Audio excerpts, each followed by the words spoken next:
You ever have one of those moments where you just stop, stare, and say, "You've got to be kidding me"?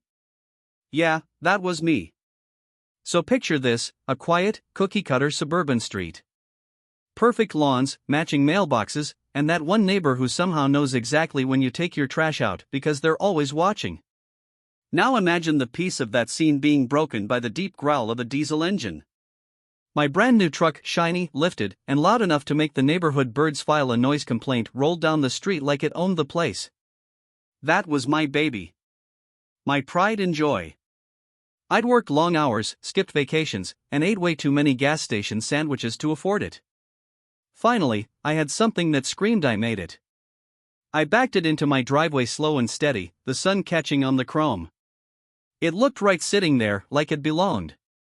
I was still admiring it when I saw old Mrs. Thompson 2 houses down pause mid-dog walk, clutching her leash like she'd just seen a UFO. I gave her a friendly wave. She didn't wave back. Didn't think much of it. I just went inside, feeling good. That new truck smell's still on my hands, that kind of feeling that makes you want to sit in it for no reason. Fast forward to the next morning. I walk out with my coffee, ready to admire my truck again, and there it is. A bright yellow paper slapped onto my front door. I squint. Big bold letters, notice of violation, vehicle type not permitted. At first, I thought it was a prank. Like, good one, neighbors. But nope. There was an HOA logo, fine print, and that official tone that makes your stomach drop. Apparently, my truck, my perfectly parked, legally registered truck, wasn't aesthetic. Their words, not mine. According to Section 8.3b of the Neighborhood Covenants, commercial-style vehicles, large trucks, or vehicles exceeding certain height and weight limits shall not be parked in visible areas, including driveways. I stood there reading it, coffee getting cold in my hand. Commercial style? What does that even mean? It's not like I pulled up in a dump truck. I walked over to my driveway, looked at the truck, then looked at the paper again. Nope. Still didn't make sense. That's when my neighbor Greg wandered out, the self-appointed mayor of our cul-de-sac. You know the type, always in flip-flops, always has something to say. He grinned and said, "They got you already, huh?" Got me? What do you mean got me? I asked. He sipped his coffee like it was a victory drink. They're real strict about that. Had a buddy who couldn't even park his van overnight. They'll fine you fast. I just stared at him, still half asleep, trying to process the idea that my own truck, parked in my driveway, was now illegal because it didn't fit the HOA's image. Greg shrugged, tossed his empty cup in his bin, and said, "Welcome to the neighborhood, man," before walking off. That's when it hit me, I wasn't just living in a neighborhood. I was living in a mini dictatorship with lawn care rules. I went back inside, pulled out the HOA packet they gave me when I moved in, you know, the one you never actually read. It was thick enough to stop a bullet. I flipped through it and realized these people had rules for everything. No unsightly fences. No non-neutral paint colors. No hanging laundry outside. And, of course, no large trucks. But what counts as large? They never said. So I decided to do what any reasonable person would do. I Googled it. Turns out, my truck was technically within normal residential limits. Length, width, height, all fine. It wasn't commercial, didn't have signage, didn't carry tools or equipment. It was just big. That's when I started to see the game. This wasn't about the rules. This was about control. Still, I figured maybe it was just a misunderstanding. I'm a chill guy, not looking for war over a parking spot. So I emailed the HOA politely, attached photos, even included vehicle specs. 2 hours later, they replied. "Thank you for your message. The vehicle in question is not permitted per community standards. Please remove it within 48 hours to avoid penalties." 48 hours. That's all I got to move a truck I'd dreamed of owning for years. I laughed out loud. Not because it was funny, but because it was so ridiculous I didn't know what else to do. I remember standing at my window that night, watching my truck under the streetlight, shining like a trophy. And I thought, who decides what belongs in your own driveway? Because if it's not me, then who's really in charge here? And that was the moment I decided this wasn't just about a truck anymore. It was about principle.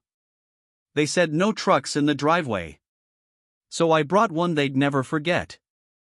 You ever notice how every HOA has that one big binder of rules that nobody actually reads until they decide to use it against you? Yeah, I found mine. After that notice showed up on my door, I sat down at my kitchen table like I was about to study for a final exam. Coffee, highlighter, stack of papers, and my patience, which didn't last long. The binder was full of small print and lawyer talk. The kind of writing that makes your brain melt halfway through the first paragraph. But there it was, clear as day. Section 4.2 No commercial or oversized vehicles permitted within visible residential driveways. No explanation of what oversized actually meant. No measurements. No list of examples. Just that one vague line, like they wanted it confusing on purpose. And get this, right under that, it said: vehicles must maintain the aesthetic standards of the community. Aesthetic standards. Now that's HOA code for, we'll decide what looks good, and you'll deal with it. So I started walking around the neighborhood, not to stir trouble, but just to see what I was up against. You know what I found? 3 driveways with boats. 2 with trailers. One guy had a camper so big it looked like a tour bus. And right across the street? A lifted SUV that could eat my truck for breakfast. But apparently, my pickup was the problem. I even snapped a few pictures, not because I'm a tattletale, but because I was starting to see a pattern. The rules weren't the problem. The people enforcing them were. When I first moved in, the HOA packet looked harmless. A few guidelines to keep our neighborhood beautiful, they said. But reading it now, it felt more like a rulebook for control freaks. They had a policy for everything. Grass height, no more than 2 inches. Garbage cans, must be hidden at all times. Curtains, yes, even curtains, neutral tones only. Apparently, if my living room curtains were too colorful, I might trigger a neighborhood meeting. The deeper I read, the more ridiculous it got. I started highlighting stuff just for laughs. I mean, who writes no unauthorized lawn ornaments over 18 inches tall? What's next? A gnome inspection team. But the truck rule, that one really got under my skin. It didn't say no parking on the street, or no commercial vehicles. It just said no oversized vehicles, like they wanted the freedom to pick and choose who it applied to. And that's exactly what they were doing. Later that week, I decided to email the HOA president, a guy named Carl. You can probably already picture him, button-up shirts, Bluetooth headset, and that tone in his voice that says, "I love authority." I sent him a respectful message. Something like, "Hey Carl, I've reviewed the covenants and wanted to clarify what counts as oversized. My truck is within standard residential size limits and doesn't exceed weight or height restrictions. Can we talk about this? Pretty reasonable, right?" A day later, I got his reply. Short. Cold.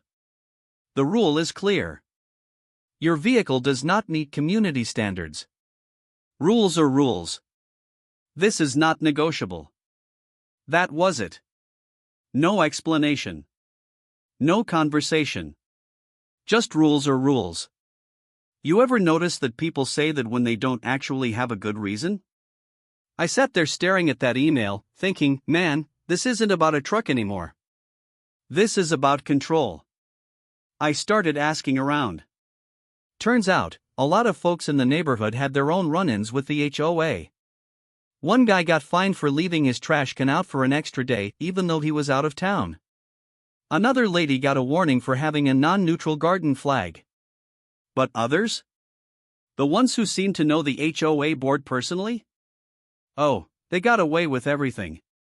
Boats, trailers, extra cars, no problem. But the new guy with the big truck?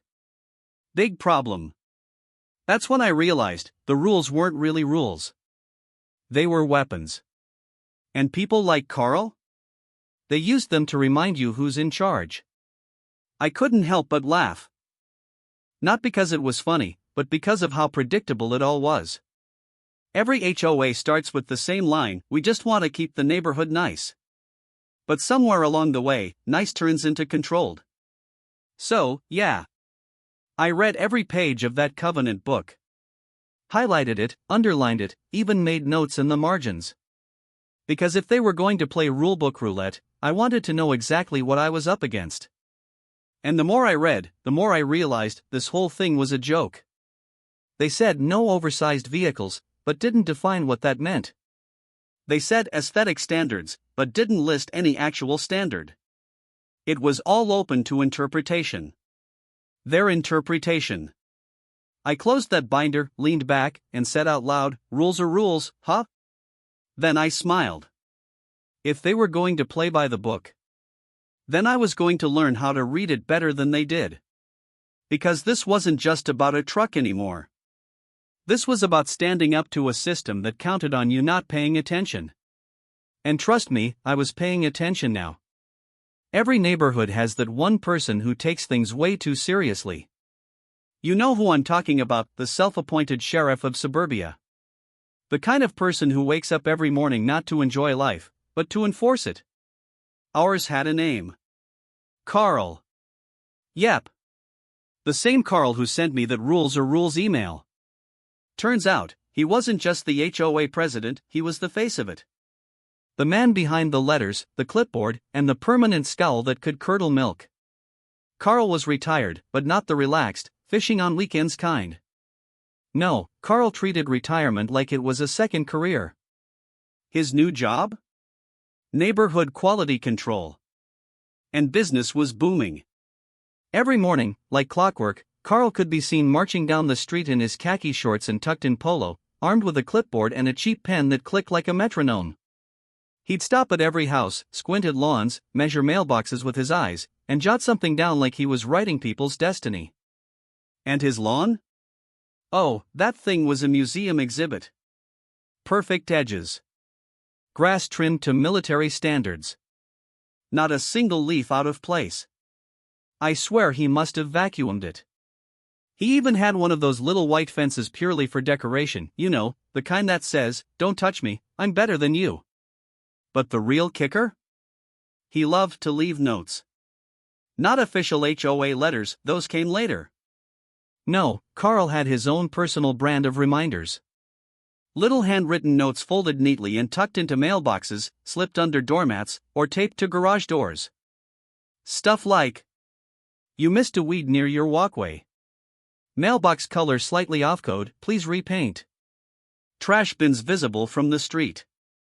Unacceptable." It was like living next to a hall monitor with too much free time. At first, I tried to laugh it off. Everyone in the neighborhood warned me about him. "Oh, that's just Carl," they'd say. "He means well." He means well? Yeah, so does a speed camera. The first time I met him in person, I was washing my truck. The same truck that apparently offended his delicate sense of order. I felt his eyes before I saw him, that slow, judgmental stare that makes you feel like you just committed a felony. I turned, and there he was, standing at the edge of my driveway, clipboard in hand, mouth twitching like he'd just bitten into a lemon. "Warning," I said, trying to be polite. He nodded stiffly. "Warning. That's quite a large vehicle you have there. Here we go." "Yeah," I said. "She's my pride and joy." He gave a little fake chuckle, the kind that doesn't reach the eyes. You know, vehicles of that size tend to clash with our neighborhood aesthetic. I smiled. "Really?" "Because it matches my house perfectly." That didn't land well. He frowned, scribbled something on his clipboard, and said, "Just make sure you're familiar with Section 4.2 of the Community Guidelines." Then he walked off slowly, like a villain in a movie who knows he's already won. From that day on, Carl and I had a silent war. He'd patrol by my driveway every morning, pretending to check the streetlights while staring directly at my truck. Sometimes he'd pause, write something down, then move on. I'd wave. Every time. One morning, I even caught him crouching down, probably trying to read my tire size. I leaned out the window and called, "Need me to grab you a ruler, Carl?" He didn't answer. Just gave me that tight, polite smile, the kind that says, "You'll regret that." And honestly, that's when things got interesting. Carl wasn't just one guy with a clipboard, he was the whole HOA wrapped up in one person. The rules, the standards, the not negotiables, they all came from him. If the HOA was a small-town government, Carl was the mayor, police chief, and judge all rolled into one. And his favorite law? Thou shalt not disturb the neighborhood peace. Apparently, my truck was public enemy number one. The funny part? Everyone complained about him, but no one ever stood up to him.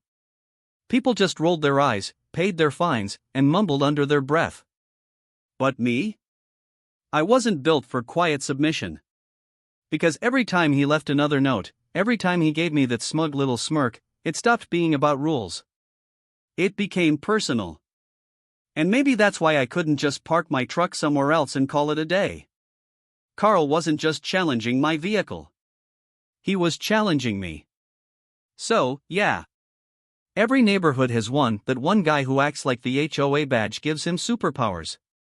And ours? Ours had Carl. The man behind the letters. The enforcer of lawns.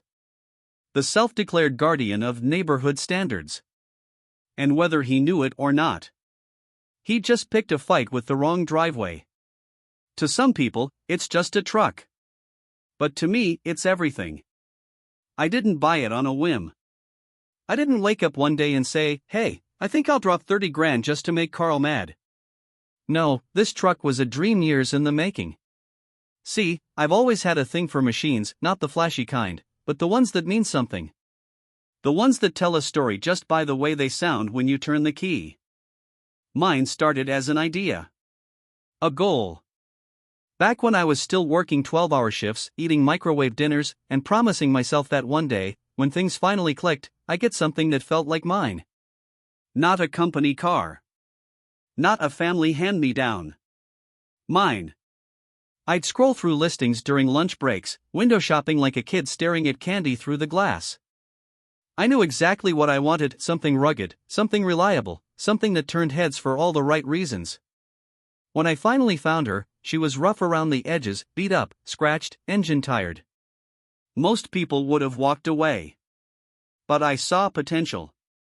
And for 2 years, every weekend, every spare hour I had, I poured myself into that truck. New tires, lift kit, custom exhaust, not the obnoxious kind, just deep enough to let the engine breathe. Repainted the body myself, laid down the decals with care. I even rewired the lights one sleepless Saturday night just because I wanted them to shine right. It wasn't just a vehicle, it was my project, my therapy, my reminder that hard work pays off. Every bolt I turned was a story. Every scratch I buffed out was a lesson. You can't put that kind of pride into words, but you can feel it every time you grab the steering wheel. By the time it was done, that truck didn't just run, it roared. Smooth, clean, and powerful. You could feel it in your chest when it started, but it wasn't some obnoxious, ear-splitting monster. Nah, it was balanced. Built right. Funny thing? It's probably cleaner and quieter than half the cars on my street. No oil leaks, no rust, no squeaky belts. I take care of it like it's family. Meanwhile, Carl drives a sedan that sounds like it's gargling marbles. But to him, my truck wasn't a project or an achievement, it was a problem.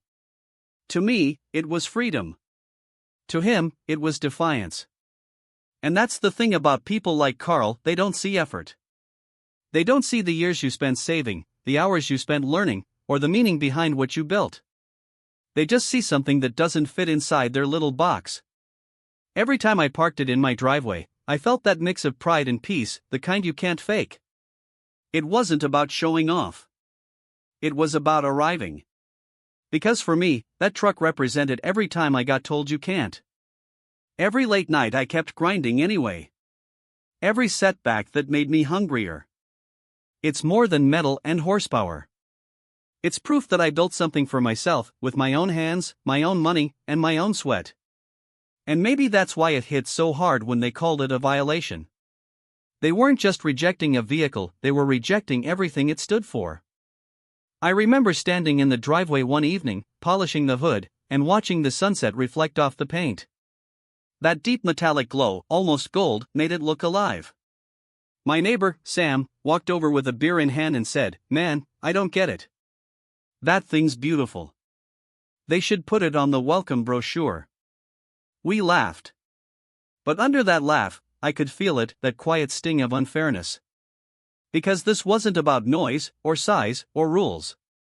It was about the image they wanted to keep, and people like me didn't fit it. That night, as I sat behind the wheel, I ran my hand over the steering wheel and thought about how far I'd come to have this moment. And I swear I could almost hear the truck breathe back. There's something about a machine you've built yourself. It carries your energy, your patience, your frustration, your pride. When it's yours, it doesn't just move, it means something. So yeah. Maybe Carl saw an oversized pickup he didn't like. Maybe the HOA saw an eyesore. But me? I saw freedom sitting in steel and chrome. Because at the end of the day, they didn't see a vehicle. They saw defiance. And that's exactly what it was about to become. At first, it was just a notice. A single piece of paper on my door that I thought I could reason with. But then the letters started coming, and they didn't stop. You ever open your mailbox and immediately feel your blood pressure spike? Yeah. That became my new morning routine. Every day, another envelope stamped with that bold, joy-killing logo, Homeowners Association. And every one of them said the same thing, just with a slightly nastier tone than the last. The first one was polite. "Dear homeowner, you are in violation of Section 4.2 regarding oversized vehicles. Please remove the vehicle within 48 hours to avoid penalties." Simple. Almost friendly. The second one, not so much. "This is your final warning. Continued non-compliance will result in daily fines." And then came the third, the one that made me spit out my coffee. "Failure to comply will incur a $50 daily fine, increasing to $100 per day after 1 week. Further legal action may be taken." Legal action. Over a truck. I just stood there in my kitchen holding the letter, thinking, am I in a neighborhood or a courtroom? So I did what any normal person would do, I wrote back. I typed out an email that said, "Show me where it says my personal vehicle isn't allowed. I've reviewed Section 4.2, and it's vague. My truck is registered, insured, and under standard residential limits. You can't just make up rules because you don't like how something looks." Hit send. Felt good. 5 minutes later, I got the automated response. "Your message has been received. Please allow 5 to 7 business days for review." Yeah, sure. They probably forwarded it straight to Carl's annoying homeowners folder. But still, I waited. And while I waited, the letters kept coming. One after another, like they were on a subscription plan to harassment. My mailbox started looking like a paper volcano. Every day I'd open it, and a fresh batch of violations would spill out. Half of them were identical copies, each one signed by the compliance committee, which, let's be honest, was just Carl and his clipboard. It got to the point where I stopped even opening them right away. I'd toss them in a stack on the counter and think, alright, what's the fine today? $50? 100? Maybe next week they'll just garnish my soul. But here's the crazy part, it wasn't just about the fines. It was the tone. Each letter was colder, more aggressive, like they were trying to wear me down. They used words like immediate compliance, escalating penalties, and my personal favorite, subject to legal enforcement. It was wild. I half expected them to start sending drones to monitor my driveway. And of course, Carl started patrolling more often. Like, dude, you already sent the letter, why are you circling my house like a hawk? One afternoon, I caught him in the act again. Clipboard in hand, sunglasses on, pretending to inspect the streetlight across from my driveway. I stepped outside and called, "Hey, Carl. Need a picture? I can stand next to the truck for scale." He froze for a second, then just said, you're only making this harder for yourself. I smiled. Yeah, that's kind of the point. He walked off, shaking his head like I was the neighborhood menace. And maybe I was, but not because of my truck. Because I refused to play along with his little power game. The more letters they sent, the more ridiculous it got. One of them even said, "Your continued defiance disrupts the harmony of the community." Harmony? Bro, you're the one writing angry essays about my driveway. Eventually, I started saving every single letter neatly filed, dated, and scanned. Because if this thing was heading toward legal action, I wanted every shred of proof that they were the ones being unreasonable. And honestly, it was kind of satisfying watching the pile grow. I'd flip through them sometimes just to remind myself what I was standing up against. $50 a day. Then $100. It wasn't even about the money anymore, it was about the principle. They wanted to find me into submission, to make me give up, to make me park my pride and joy somewhere out of sight like it was something to be ashamed of. But the more they pushed, the more I dug in. Because every letter they sent wasn't just a warning, it was a challenge. A dare. And I've never been one to back down from a dare. So yeah, the camera could have panned right then, mailbox overflowing, letters scattered across the kitchen table, truck shining proudly in the background. Voiceover rolling in. They told me to remove it or face legal action. I told them to show me where it said I couldn't. And that's when I realized something. This wasn't a disagreement anymore. This was war written in fine print and delivered daily to my mailbox. You can always tell when the neighborhood drama hits a new level, it shows up on Facebook. At first, it was just letters and stares. But the second that HOA warning went public, boom. Instant chaos. It started with a post in the neighborhood Facebook group, the Digital Coliseum, where suburban gladiators come to battle over sprinklers, trash bins, and whose dog left a mess on whose lawn. The post said, "Does anyone know who owns that huge truck on Maple Court? It's ruining the look of the neighborhood." No name, no photo, but everyone knew exactly who they were talking about. The comments came in fast. One person wrote, "We moved here for peace and quiet, not monster trucks." Then someone else jumped in. "It's his driveway. HOA needs to chill out." Within an hour, the whole street was split right down the middle. Team HOA versus Team Truck. And guess what? I didn't even have to say a word. Some folks, usually the ones who kept their blinds half open all day, went full detective mode.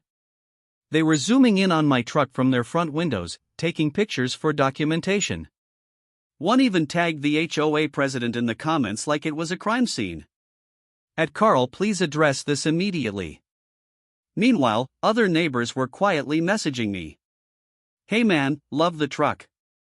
Don't let them bully you. You're right. I've wanted to say something for years, but they always scare people with fines." And that's when I realized something big. This wasn't just about my truck anymore, it was about control. Because everyone had their own version of a truck. For one person, it was a garden gnome the HOA didn't like. For another, it was a fence 2 inches too tall. For someone else, it was the color of their front door. They all had stories. They'd all been told no for some ridiculous reason. But most of them just gave up. Now suddenly, because of me, the guy with the so-called monster rig, people started paying attention. Of course, not everyone was happy about it. At the next HOA community discussion post, one woman wrote, "The rules exist for a reason. If we allow one person to break them, chaos follows. We have to maintain standards." And right under her comment, someone replied, "It's a truck, not a nightclub. Chill." That one got about 50 likes. Every time I checked the thread, it was growing, neighbors arguing in real time, typing like their lives depended on it. Some were dead serious, others were just there for the entertainment. One guy even posted a meme of a lifted truck driving through a wall of HOA letters. That one might have been me. But behind all the laughs, there was real tension brewing. You could feel it when you walked outside. People who used to wave now just nodded stiffly. Some avoided eye contact completely. Others gave me a quiet thumbs up when Carl wasn't looking. The air felt different, like something small had cracked open in the community. And the best part? Carl hated it. He started holding emergency HOA meetings. You could see the stress all over his face as he tried to calm people down and remind everyone about standards and rules. Someone told me he even printed screenshots of the Facebook thread and passed them out during a meeting like evidence in a trial. I wish I'd been there just to see it. Because the more they tried to control the narrative, the more it backfired. The quieter they wanted me to be, the louder the neighborhood got. And it wasn't just online, it spread to real life. Neighbors started chatting on driveways, comparing notes. "Hey, you got a letter too?" "Yeah, about my trash bins," said they're visible from the street. Mine said my grass was uneven. Whatever that means. Turns out, Carl had been running a one-man reign of terror for years, but now, everyone was starting to see it. For the first time, people weren't just complaining in whispers. They were talking out loud. And that scared the HOA more than my truck ever could. Because when a community starts asking questions, control starts slipping. By the end of that week, the Facebook thread had turned into a full-blown neighborhood debate. Half the people wanted stricter enforcement. The other half wanted Carl gone. Me? I just kept parking my truck in the driveway, same spot, same angle, nice and clean. Because now it wasn't just about my right to park there, it was about proving a point. That you can't bully people into silence forever. That sooner or later, someone's going to stop following the script. And maybe that's what scared them the most. Because this fight? It wasn't just metal versus paperwork anymore. It was people versus control. And I had a feeling the neighborhood was just starting to wake up. You ever get to the point where ranting in the kitchen runs out of steam and you actually start doing homework? That's where I landed. After the mailbox volcano and the Facebook circus, I stopped reacting and started researching. Late nights with the HOA binder on one side and my laptop on the other. I read municipal codes, skimmed state statutes, and binged legal forums where people argue about dumpsters like it's football season. It was weirdly satisfying. One of the first things I dug into was the phrase they kept slinging around, commercial vehicle. Sounds scary, right? Like something the HOA could use to ban anything with a backbone. So I started pulling up definitions, state law, municipal code, vehicle registration rules. What I found changed everything. Turns out, at least where I live, commercial vehicle has a specific legal meaning. It's usually tied to registration type, signs, gross vehicle weight ratings used for hauling, or vehicles primarily used for business purposes. In other words, a personal pickup that carries your kayaks and the occasional grocery run doesn't magically become commercial just because somebody doesn't like the look of it. That was the first win. Not a lawsuit win, but a morale win. I printed the statutes, highlighted the lines that mattered, and sat back smiling like a kid who found the cheat code. Next, I tapped a lawyer friend, you know the type, been there, sued that, drinks bad coffee and gives great advice. I sent him photos, the HOA letters, and a short summary. He called back in 10 minutes. "Don't freak out," he said. HOAs can enforce covenants, yes. But they can't invent a rule that contradicts state law or arbitrarily redefine legal terms to target a homeowner. If your truck isn't registered as a commercial vehicle and isn't used primarily for business, they're on shaky ground. He told me about a couple of local cases where HOAs overreached and either backed down after a complaint or ended up paying fines to the homeowner. He also laughed at Carl's "we like the aesthetic" line. That felt good. Armed with statutes and a friend who knew process, I shifted from emotional to strategic. I created a folder, truck case. In it went copies of every letter, emails, photos, timestamps, the Facebook thread screenshots, and a calm, typed timeline of events. I knew lawyers march into battle on evidence, not bravado. Then I did something that felt a little risky but was honestly the right call. I started telling people what I found. Not to brag, but to build a record. I posted a clear, factual update in the neighborhood group, what the term commercial vehicle actually meant, links to the statutes, and a polite note saying I was seeking clarification from the HOA and a local attorney. Predictably, the comments exploded, but in a good way. Neighbors who'd been quietly angry sent messages thanking me. A few asked if I'd share the documents. One woman said she'd been fined for a commercial trailer that was clearly personal. Another neighbor, who works at the county office, told me they'd seen similar disputes and that HOAs often bluff because most people don't push back. Bluff. There it was. A word that eased my shoulders. Here's the thing about bluffs, they look huge until someone calls them. And I was ready to call. Not with guns blazing, but with facts, filings, and a public record. If they wanted to escalate, great. I'd let them make the next move while I kept everything documented. So I drafted a measured reply to the HOA. It wasn't angry. It was firm and paper trail heavy.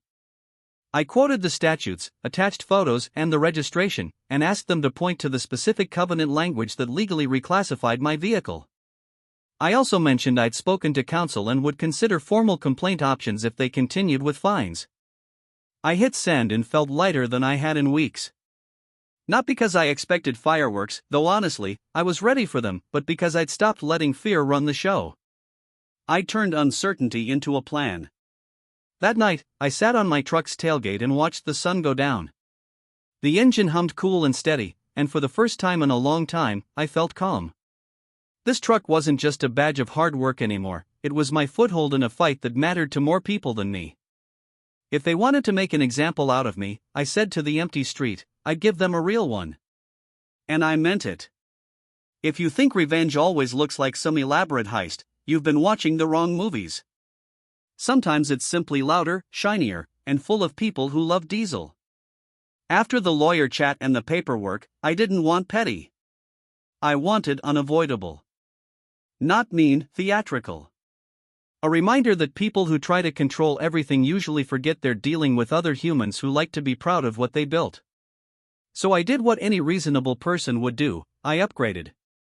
Bigger tires, taller lift, new shocks that made the truck sit like it owned the horizon. I swapped in a fresh paint job, deep metallic that changed color with the light and added subtle accents so it didn't scream look at me, it hummed it. I put on an exhaust that wasn't obnoxious but had presence. Clean work, classy aggression. Every weekend became a garage montage, me elbow deep in grease, laughing with friends as we tightened bolts and swapped parts. We joked, we cussed, we high-fived when the alignment finally matched the spec sheet. My truck went from proud to majestic, a proper monster rig, but not the cartoon kind.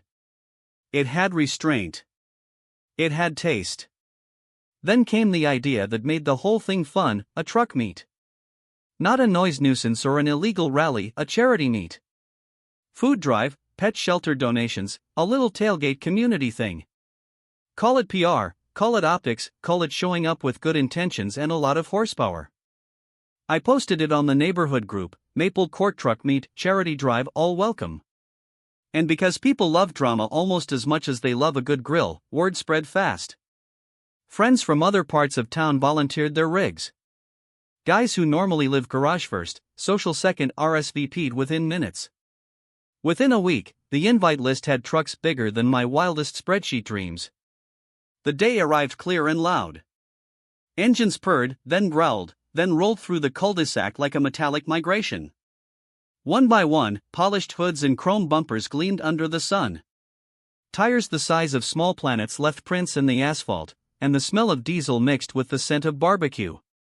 It was beautiful in a way only gearheads and chaos aficionados understand. Neighbors came out slowly at first, coffee in hand, pajamas, curious smiles. Then doors opened wide. Kids hung on the fence. Phones came out. The whole street filled with an audible buzz of astonishment. Some people clapped. Some laughed. Some shook their heads so hard their whole faces looked off balance. And of course, the HOA president saw it.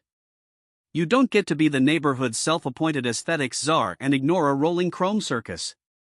Carl materialized at his porch like a man summoned by the noise gods, clutching his clipboard like a relic. He stood there for a second, stunned, horrified, and oddly impressed, before the old showman resurfaced. He stormed down the steps, waving his rulebook like a flag. "You can't do this here," he barked, voice trying for authority and hitting panic. "This is a residential area. This is disruptive. Turn them off, now."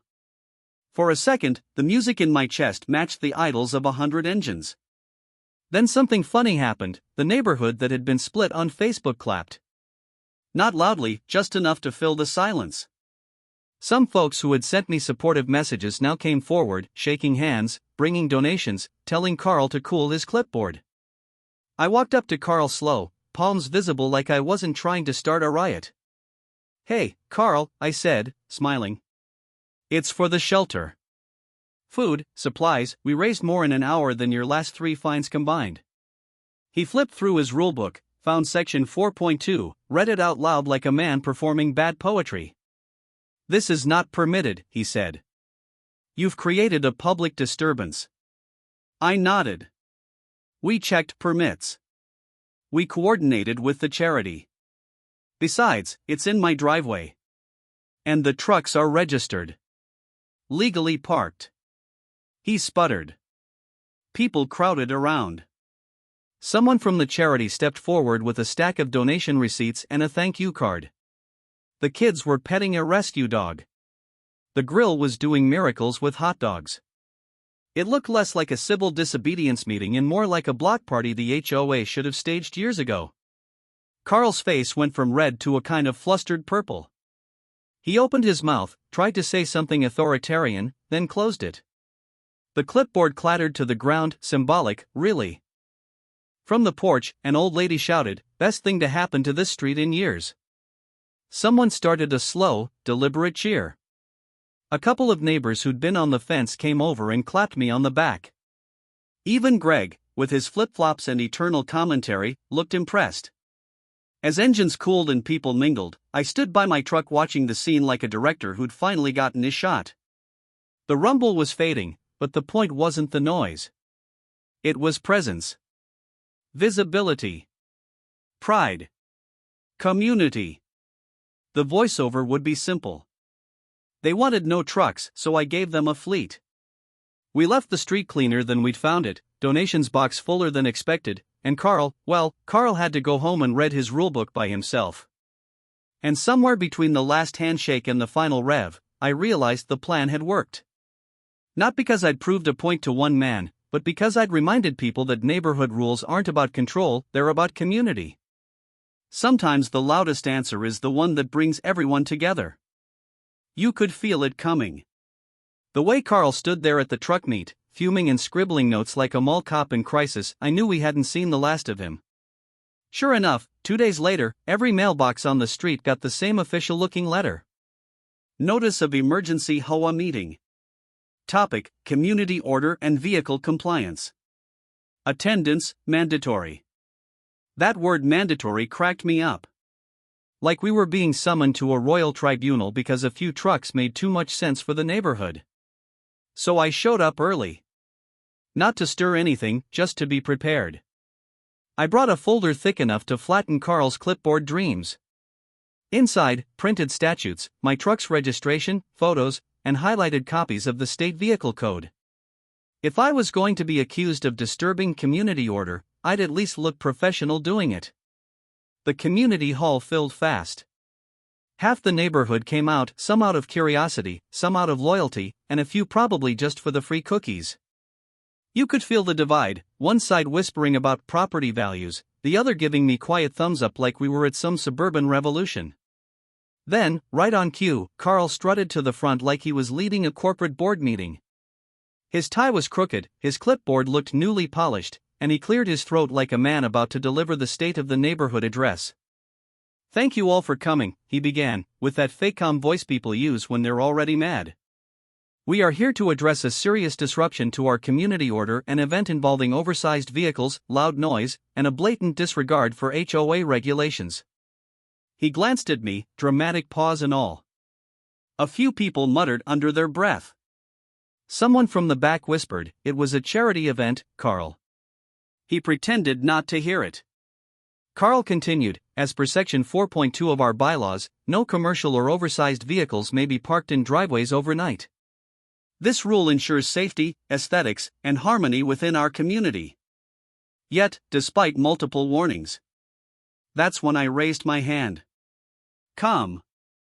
Respectful. The room turned. Carl hesitated.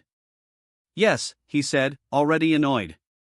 I stood up slowly, opened my folder, and held up the top page. With all due respect, Carl, I think there's been a misunderstanding. You keep calling my truck a commercial vehicle.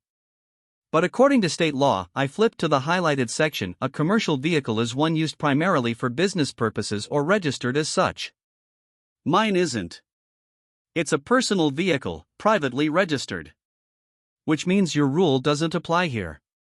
The room buzzed. Quiet murmurs. You could almost hear the gears turning in people's heads. Carl's face twitched. The HOA defines. Actually, I interrupted, the HOA can't redefine legal terms. Your rules can't override state law, no matter how big your clipboard is. Laughter. Actual, genuine laughter from the crowd. Even the quiet neighbors who never speak up cracked smiles. Someone clapped. Someone else said, "Tell him." Carl turned red. Deep red. You could almost see the steam rising from his collar. He started flipping through his binder like maybe, just maybe, the state statutes were hiding between his lawn care notes. I took a step closer, not aggressive, just steady. Look, Carl. I respect having community standards. But those standards have to make sense. You can't selectively enforce rules based on personal taste. Half this street has SUVs taller than my truck. You never said a word about them. More murmurs. Heads nodding now. The balance was shifting.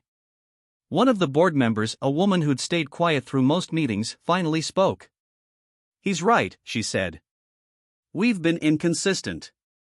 And if his vehicle isn't classified as commercial, we can't penalize him under that section. Carl froze.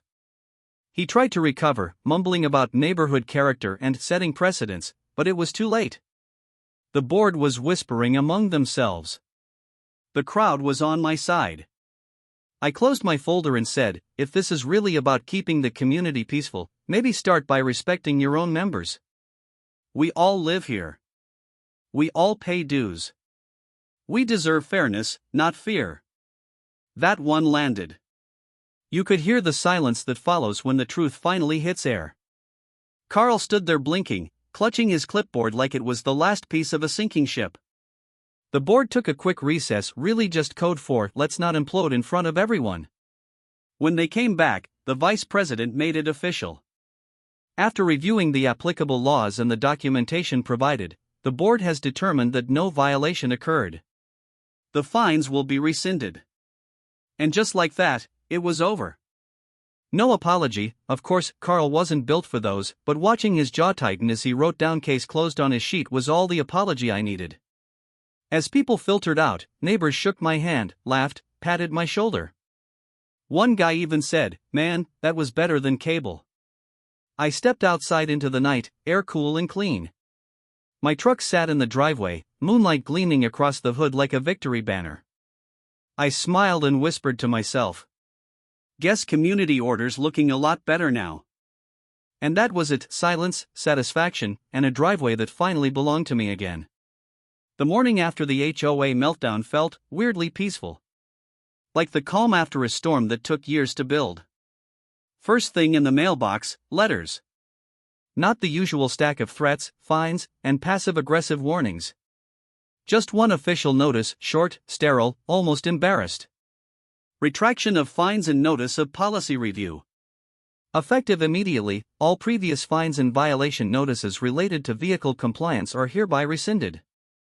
I stared at it for a long minute. Then I laughed. Loud. The kind of laugh that makes neighbors peek out their blinds. Victory never felt so sweet. The HOA didn't go silent entirely. They quietly amended the vehicle policy, a gentle, almost apologetic clarification. The new wording defined commercial vehicle clearly, and yes, it included actual business trucks, but nothing like mine. They tried to look precise, professional, and legal, but it smelled faintly of embarrassment. Some neighbors came by to apologize. Simple gestures, a knock on the door, a smile, "Hey, sorry about the drama." Even Carl-adjacent folks admitted, quietly, that maybe he'd overstepped. Others, well, they stayed bitter. A few old-school HOA loyalists wouldn't even make eye contact. Some crossed the street rather than walk past the truck. But honestly, their grumbling was background noise at this point. The narrative had shifted, and the truck was now untouchable. Because word spread fast. Maple Court had a legend. People didn't just park by my driveway for a quick look, they slowed down, rolled down windows, and snapped pictures. Kids pointed at it like it was a superhero. Adults shook their heads, smiling or laughing at the audacity. I'd walk outside, rub a tire, and think about everything it had survived: long hours of work, weekends in the garage, glare from Carl, judgmental whispers, the Facebook debates, and the stack of letters taller than a mailbox.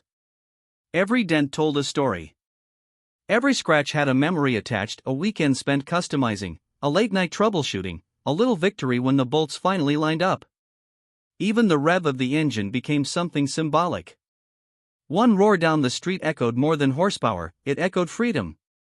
Not the kind sold in magazines or showcased at car shows, the kind earned through patience, grit, and refusing to let someone else dictate your pride. The community was changing too. People started talking more openly about HOA overreach, about fairness, about who gets to decide what fits and what doesn't. Some of them still didn't like trucks. That was fine. But the conversation had shifted from fear to discussion, and I had a front row seat. The truck had gone from personal project to neighborhood icon. And in a strange, satisfying way, it was bigger than me. It represented the hours I'd put in, the courage to stand up, and the community finally seeing that one person refusing to back down can make a difference. Carl? He retreated quietly into the background. Clipboard still in hand, but the swagger was gone. The emergency meeting stopped. He'd learned, probably begrudgingly, that rules mean nothing without context, and sometimes the neighborhood doesn't need a dictator, it just needs clarity. I parked the truck in the driveway, polished it one last time, and leaned against the hood. Morning sunlight glinted off the paint, and I couldn't help smiling. Every dent tells a story, I whispered. And every rev echoes freedom. It wasn't about proving I could win. It wasn't about the trucks, or the fines, or even Carl's ego. It was about showing that pride, perseverance, and a little smart strategy could turn a stack of HOA letters into something people would talk about for years. And Maple Court would never see a truck the same way again. After the dust settled, I thought the story would end with a few headlines on the neighborhood Facebook group and a shiny truck sitting proudly in the driveway. But life in a community doesn't stop just because you win one battle. I started showing up to future HOA meetings, not with a clipboard or a chip on my shoulder, but to keep an eye on things. To make sure fairness actually had a seat at the table. And honestly, it was kind of surreal. I used to dread these meetings, imagining hours of passive-aggressive debates and Carl's smug lectures. Now, I walked in with coffee in hand, folder free, ready to listen. Turns out, I wasn't the only one who'd grown tired of the same restrictive culture. People started speaking up. Some shared past grievances, trivial fines for fences slightly too tall, flowers planted in the wrong color scheme, garden gnomes outlawed like contraband. Others suggested rules that made sense, safety measures, noise limits, things that actually mattered. The shift was subtle at first. A few nods here, a quiet yes there. Then new voices joined, eager to break the old cycle. Soon enough, Carl's era of absolute control started to fade. The board saw turnover, new leadership emerged, and decisions were based more on discussion than diktat. It was fascinating to watch. The neighborhood began valuing individuality over perfection. People painted doors in bold colors without fear. Gardens flourished with wildflowers instead of identical shrubs. Kids played on front lawns without whispers of disturbing the aesthetic. And my truck? Well, it remained a local legend, But now it wasn't a symbol of defiance alone, it was a reminder that pride in personal achievement had a place in the community. I realized the truck story wasn't just about me, about Carl, or even about trucks. It was about perspective. About how rigid rules, enforced without empathy or understanding, can suffocate creativity, pride, and respect. And about how one person willing to speak up can inspire a larger change. Sometimes I'd walk past the houses and notice the subtle differences that once would have drawn scowls. A swing set painted neon green. A bicycle in a driveway without prior approval. A mailbox painted bright orange. And instead of the old whispers of judgment, there were nods, smiles, and sometimes laughter. Mutual respect, I realized, was more powerful than uniformity ever could be. I didn't need to micromanage. I didn't need to fight anyone anymore. I just showed up, made sure the rules were applied fairly, and let people be human. And that was enough. Standing in the driveway one evening, the sun low and golden, I looked at my truck and the street around it. I thought about all the letters, the meetings, the Facebook debates, the truck meet, and the silence that followed the meltdown. We had learned something bigger than any rule. It wasn't about matching lawns, perfect paint, or strict compliance. It was about mutual respect. About understanding that a community works best when people feel seen, heard, and allowed to express themselves without fear. I smiled and ran a hand along the hood of my truck. We didn't need matching lawns, I said quietly. We needed mutual respect. And for the first time in a long time, Maple Court felt like a place where people could truly be themselves, rules and trucks aside. The sun was setting, casting a golden glow over Maple Court. I climbed onto the small rise at the end of the street, the camera rolling from a drone hovering above. There it was, my truck, parked proudly in the driveway, paint gleaming, tires clean, a testament to hard work, persistence, and a little rebellion. The shadow stretched long, but the truck stood tall, unshaken. Voiceover. They tried to control what I could park, because control is how they feel powerful. But power built on fear doesn't last. Freedom does. I let the words hang for a moment, watching the neighborhood settle into that quiet, warm glow you only get when the day is almost over. Kids were still playing, neighbors returning from evening walks. The street had a new rhythm now, softer, freer, but alive. The camera swooped down slowly, circling the truck, showing every polished curve, every subtle custom accent I'd worked on for years. Each dent and scratch told a story, hours of late-night labor, lessons learned, victories earned. Every rev of the engine carried that energy, the hum of a machine that had become more than metal, it had become a symbol. Voiceover. Know your rights. Stand your ground. And when someone tells you to shrink, roll up in something louder. I remembered all the letters, the meetings, the stares, the Facebook threads, the neighbors whispering and wondering if they should speak up. I thought of Carl's clipboard, shaking hands, and the look on his face the day he realized he'd overreached. And I realized the fight wasn't just about me, or even about the truck. It was about reclaiming personal power, defending what's yours, and reminding people that respect and freedom can't be legislated out of existence. I walked around the truck, hands brushing lightly over the hood, taking in the sight one last time before darkness fell. I felt a calm I hadn't felt in months, not because the HOA had lost, but because I had learned what it really means to stand firm without losing yourself. The camera rose higher, the neighborhood shrinking below, the sun spilling pink and orange across the horizon. The street was quiet, the trucks parked, neighbors inside. Peace, for now, but earned.